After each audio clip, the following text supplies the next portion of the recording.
అనగనగా ఒక రాజు. ఆ రాజుకి ఒక పెద్ద తోట. ఆ తోటకు కాపలాదారుడు సూరయ్య, అతని భార్య నరసమ్మ.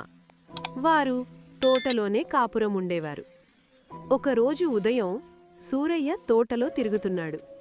ఒకవైపున చెట్లు మేసి ఉండడం గమనించాడు. రాజుగారికిది తెలిస్తే శిక్ష తప్పదేమోనని భయపడ్డాడు. తోటంతా తిరిగాడు. కంచె అంతా బాగనే ఉంది, మరి జంతువులు లోపలికెలా వచ్చాయి? సూరయ్యకు అర్థం కాలేదు. ఆ రోజు రాత్రి సూరయ్య మాటు వేసి కాపలా కాశాడు. పున్నమి రాత్రి వచ్చింది. సూరయ్య జాగ్రత్తగా చూస్తున్నాడు.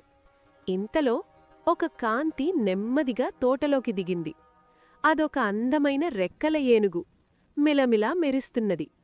సూరయ్య ఆశ్చర్యానికి అంతేలేదు. ఆ ఏనుగు తోటంతా తిరిగింది. తనకిష్టమైన ఆకులన్నీ మేసింది. ఉదయం కాబోతోంది. ఏనుగు ఒక్కసారిగా ఘీంకరించి పైకెగిరింది. సూరయ్య తోక పట్టుకున్నాడు. ఆ ఏనుగు ఒక వింత లోకంలోకి తీసుకెళ్ళింది. అక్కడ రత్నరాసులు, భవనాలంతా బంగారమయం. జంతువులు ఆకాశంలో ఎగురుతున్నాయి, పక్షులు మాట్లాడుతున్నాయి, పాములు తోకలపై లేచి పడగలు విప్పి నాట్యం చేస్తున్నాయి. సూరయ్య కోరిందే తడవుగా అన్నీ ప్రత్యక్షమయ్యాయి. తనకు కావలసినవన్నీ మూటకట్టుకున్నాడు. మళ్లీ పున్నమి రోజొచ్చింది. ఏనుగు తోక పట్టుకుని భూలోకం చేరాడు. ఈ వింతలన్నీ సూరయ్య ఊరంతా చెప్పాడు. వింత వస్తువులన్నీ చూపాడు. కొంతమంది ఇతని మాటలు నమ్మలేదు.